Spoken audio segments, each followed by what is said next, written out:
Good to be with you again. We continue this journey through the scriptures on all the temples that we find there. And we remind you, though, that this isn't just about a history lesson. It's not just about searching the scriptures to find out what happened to Israel. We're very much interested in what this means for us today, because we are now the temple of the living God. We are the living stones that make up God's temple. So we're heading towards something eventually in which we'll think about ourselves more, but we're finding out these lessons as we go along the way. And there'll be a few more today from this particular period of history that we're looking at. The other main feature is that God encountered people along the way through his various temples. What encounters of God do we have as we think about these various things? So last time we spent a lot of time on the tabernacle, and in particular from Exodus, where it dominates the book really towards the end, and there's a lot more about the tabernacle in the desert in Leviticus and Numbers. And it's very easy to think purely in terms of the tabernacle being a sort of desert tent. And that was it. After 40 years, well, what happened to it? Well, it had a much longer history, which I'm going to rush through fairly quickly, but we need to work our way from there towards, well, the reading that we just had today, which was such a powerful passage that was the one I wanted to focus on, and we'll be picking up again next time as we go from Solomon onwards from there. So we'll see where we end up today, but we're starting effectively where the tabernacle was once it got into the promised land. Now, you may remember the main reason for building the tabernacle was to provide a suitable home for the ark. And when they came to the River Jordan in order to enter into Canaan, obviously they had to sort of dismantle the tabernacle so that it could then be taken across and reassembled the other side. The ark was taken across separately. Remember, the priests carried it across on poles. And in fact, they were told to go ahead, to go first, and then the river dried up so that everyone could cross safely on dry ground. And the ark stayed in the middle of this while everybody passed by. And then they completed the crossing, at which point the river started flowing again. That's all in Joshua chapters 3 and 4. And when they got across to the other side, they set up their first camp at a place called Gilgal on the eastern border of Jericho. And presumably there, the rest of the tabernacle was reassembled and the ark was placed back again in the Holy of Holies.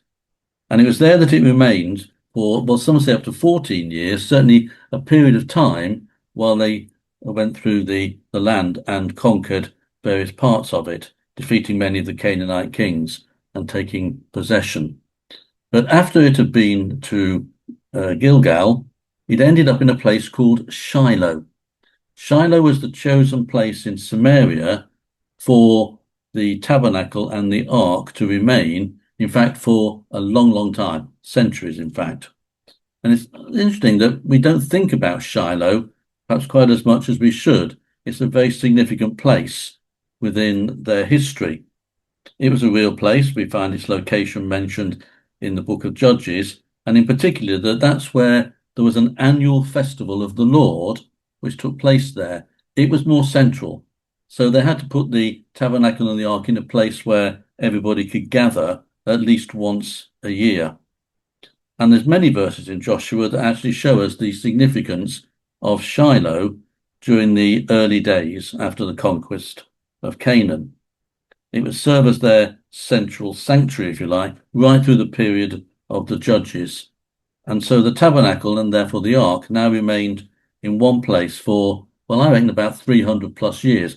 I've seen it said 369 years. I'm not bothered about the exact number, but that's a long period of time when it was now settled somewhere. And it took on a sense of permanence now. And in fact, some say that what happened was that instead of the wooden boards that used to surround the outer court of it, they were replaced by stone walls, which would give it more appearance of permanence. In fact, scholars come up with the idea that maybe it was placed in a site where a Canaanite temple had once stood, so they used the existing stone walled courtyard and effectively took it over for the purposes of their tabernacle. I found that very interesting, actually, because with some of the sanctuaries we looked at some time back now, when the patriarchs went to a certain place and put up an altar and created a sanctuary for God there, it was often a place where there had been a pagan altar and other things like that happening. And I think this is interesting for us today because one of the ways in which God is helping and reviving what we're doing here is he's sending people out into places where they wouldn't normally go in order to be his people, to do church elsewhere. So there's now churches in cafes and on farms and places like that. Outside of the normal walls of a building, they're taking the true ecclesia into these places and serving God and worshipping God in these different areas. But otherwise, you might think, no, that's not where you go. But instead of let's get people into church, it's can we take church into the people? Anyway, that's what happened to the tabernacle and the ark. It stayed in this place called Shiloh. And later on, after the period of Judges, and you get into the book of Samuel, you find that now the tabernacle is being referred to as the house of the Lord, the Beit, the house, which is going to be a name that's going to be given to the more permanent temples that are going to come along in Jerusalem and so on. And in fact, in ancient Jewish writings, it's now referred to as a house of stone. And in the early part of Samuel, where you've got the story of Samuel himself, Hannah and her husband Elkanah, they went up regularly each year to worship and sacrifice to the Lord at Shiloh. And it was there that they received the message from God that they would indeed have a child. But it's now referred to as a house. And even, if you remember, Eli is the priest there. He served in the Lord's house.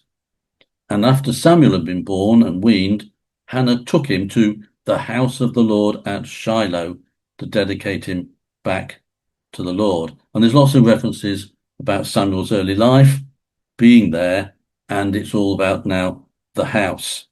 So you've got a very interesting transition now towards something that you might think of as a house, not just a tent, not just a place of temporary existence.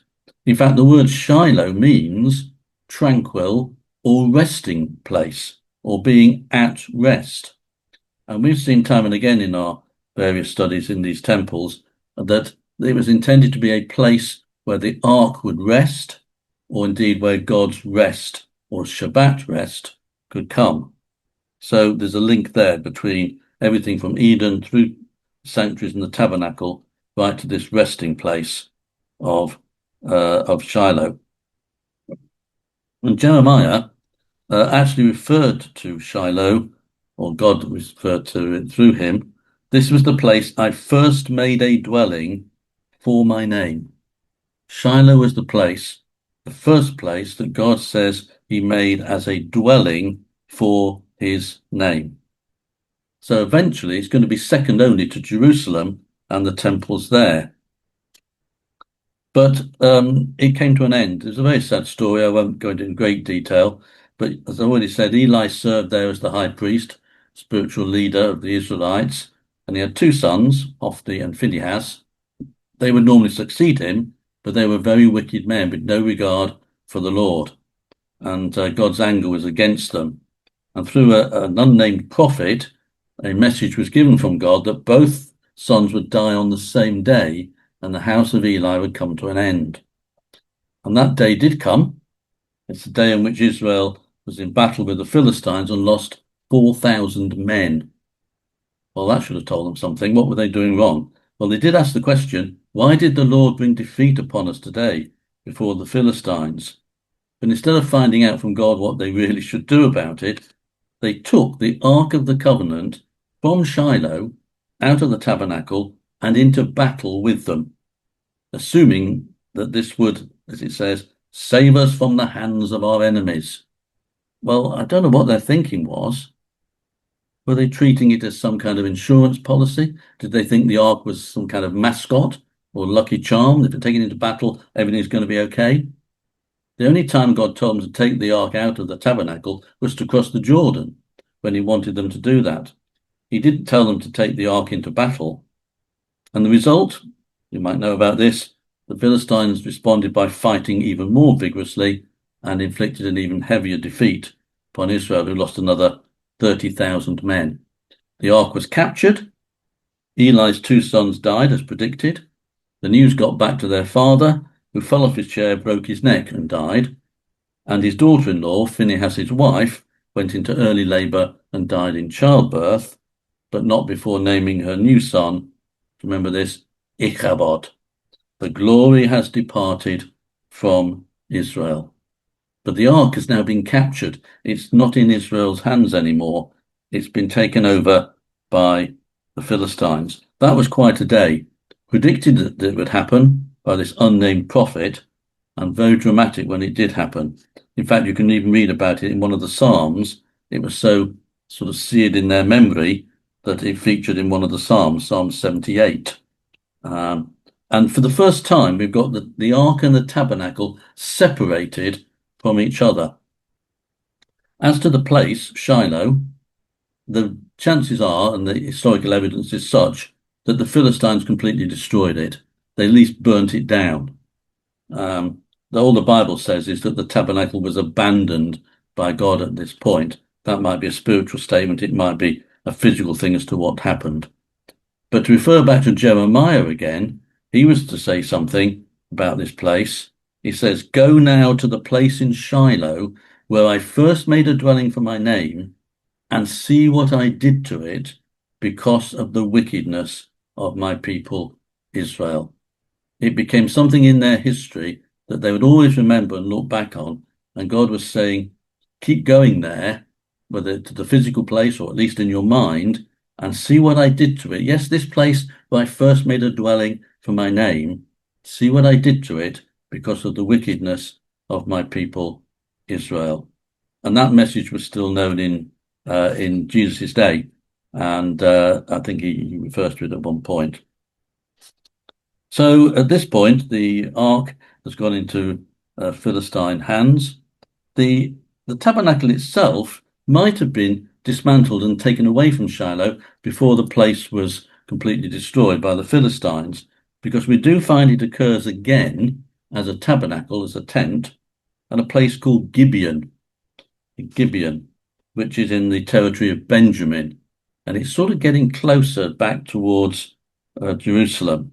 But this was going to be the final setting, Gibeon was, for the tabernacle. And there's many biblical records that the tabernacle was placed there. This was during the time of David, and we learn about Zadok, who was appointed to minister there. And there's a reference in Chronicles to the tabernacle of the Lord, which Moses had made in the wilderness, and the altar of burnt offerings were at that time on the high place in Gibeon. Notice again, they'd taken over a high place, which had often been a sort of pagan place for sacrifices, and they put it there. And Gibeon is significant because that's where Solomon went as, according to the scriptures, the most important of all the high places and place for an altar of burnt offerings. Solomon went there, and that's where he encountered God in a dream in which he was told he could ask for whatever he wanted. And as you know, I'm sure, what did he ask for? He asked for wisdom, or in particular, a wise and discerning heart. So even though the tabernacle was now in a different place, it was in Gibeon, Solomon still went there and he encountered God in a dream and asked for wisdom and a discerning heart. That underlines still, I think, the continued importance of the tabernacle as a place where God would meet with his leaders, communicate with them, and so on. As for the ark, because now remember they're separated, it had been captured by the Philistines and they hung on to it for 7 months. That's actually confirmed outside of the Bible, amongst other non-biblical texts. And you may remember some of these stories that they put it in their own temple, and it didn't do them any good at all. They placed it next to their statue of their god Dagon, which the next morning had fallen to the ground. However many times they sort of picked it up and repaired it, it kept falling over. And indeed, there was more plagues and afflictions and other things. So eventually the Philistines realized that they didn't really want this sacred object of the Israelites in their possession. So they decided to return it. And briefly, the story there, it went to one place, then on to another, and it got sort of closer and closer to Jerusalem. Eventually was taken to a place called Kiryat Jearim on the border of Judah and Benjamin, and was put in someone's house there and guarded there for 20 years. It's an extraordinary series of little events going on here. And it took David to become king over the whole of the 12 tribes and eventually choose Jerusalem as his capital, that he decided that the ark ought to be moved from Abinadab, the house of Abinadab, into the city itself. And this is another little story you'll be familiar with perhaps, where they took it on a cart, not on the poles that they were intended to carry it with. And that's when the oxen stumbled and Uzzah reached out to it and was struck down by God. So the ark was still important and representing something of the purposes of God. And we're reaching now the point, really, of the reading where we got to. The ark had been taken in Jerusalem, but it was placed in a tent that David had pitched especially for it. You can see all this in 2 Samuel chapter 6 and 1 Chronicles chapters 13 to 16. I want to catch up on all the details. But we've reached the moment now in Israel's history where David comes into play. And we think of this as Solomon's temple, but in fact, before we get to Solomon's actual temple, which really is for next time onwards, we need to think about David, his father, because the story of Solomon's temple very much begins with his father David, and hence the reading that we had a few moments ago. So I want you to imagine then, here's David, now settled, very much king of them all. He's got rest from all his enemies. He's having a great time. He's got a magnificent palace, and he's sitting there one day and he looks around it and he sees all the wonderful finery of it, the beauty of it, and the magnificence, all the wood that's been imported, the great cedars from Lebanon, and he's got a lovely place to live. And he starts thinking, well, here I am, living in a house of cedar, but the Ark of God is still in this tent that I made for it. That won't do. I'm going to put this right. And so, as he says later to the people, he had it in his heart to build a house for God, one where the ark could rest. You find a lot of this story in Chronicles as well as in Samuel, so I'm putting bits together here. So he had this great idea in his heart that he wanted to build a house for God, proper house, this time not just a tent that was called a house, but one where the ark could rest. That's in 1 Chronicles 28. And obviously he shared this idea with Nathan the prophet. And Nathan's response was, well, whatever you have in mind, go ahead and do it, for the Lord is with you.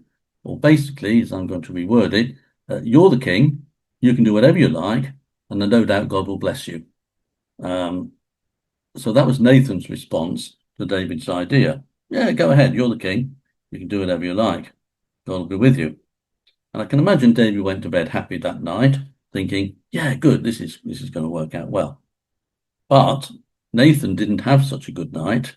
He was much more disturbed because he hadn't consulted the Lord before offering this counsel. So that night, God appeared to his prophet, and as we've read in 2 Samuel 7, was given another message to take to the king. Basically, God said, I've got different plans. I've got different plans. And Nathan was to tell David that he was not the one that God had chosen to build the new temple. Instead, his son Solomon would be the one to do this. Now we learn elsewhere in Chronicles that the reason God had given to David as to why he wasn't building it was because he was a warrior. He had shed much blood, he'd fought many wars.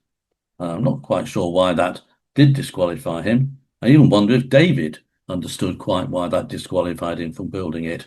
And I'd always now think about David at this point.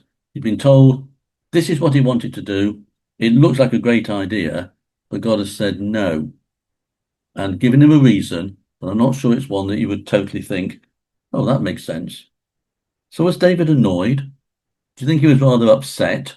Did he go all grumpy because he didn't have the chance to build the temple. But he did at least listen to Nathan's message, and he accepted that it was indeed from God. And at some point, I suggest that you should read the second half of 2 Samuel 7. We didn't have time for it all. But after he sort of got over this, if you like, he goes and sits before the Lord and he prays. And his prayer in the second half of 2 Samuel, and again you'll find it in 1 Chronicles, this prayer is a great prayer of submission to God. He has accepted God's decision. He repeatedly calls him Sovereign Lord or Lord Almighty, and he readily affirms that his role is that of a servant, that of a servant. You see, we need to learn this because it's very easy for us to decide what God must want and that we are the one to provide it for him. And we make up all these great ideas and we say, yeah, that's what God wants. And he's sure he wants me to do this. But even if our ideas are good, we should always listen to God first and not make assumptions.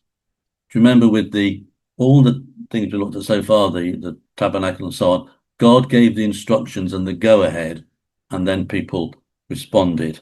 It wasn't for them to suddenly decide, this is what we're going to do next. In fact, Nathan's message to David begins with what seems like a bit of a rebuke. He reminds David that from the time he brought Israel out of Egypt, he hadn't dwelt in a house nor even asked for one. He'd been content to move about from tent site to tent site, one dwelling place to another. And this doesn't mean that God didn't want this building that David had in mind. He wasn't rejecting the idea of a temple or a resting place for the ark in Jerusalem. He wasn't telling David he got it all wrong. He was just telling David not to be quite so presumptuous and to remember who actually made the decisions around here. Consult God, get his instructions first. And David did come to understand and accept this role regarding the building of this temple. It would not be known by his name. This is not David's temple, it's Solomon's temple. And he acknowledges later in front of the people that God has indeed chosen Solomon to oversee this project. And David encourages his son to do so with great devotion and courage. But there is another aspect to this, and one which we'll have to pick up later because it's so important, is that David actually is given the plans for the temple directly from God to pass on to Solomon. David makes it very clear that the plans he's passing on to Solomon have come directly from God himself. This again is God giving the instructions before anybody starts to build it. And so God did use David in a very special way. David said it was the Spirit of God who had put these things into my mind. And he says, I know the Lord's hand has been upon me. And as he wrote it all out so that he could pass it on to Solomon, he'd been aware that this was indeed divine instruction. And this is what Solomon must implement. He must not deviate from it, but follow it faithfully.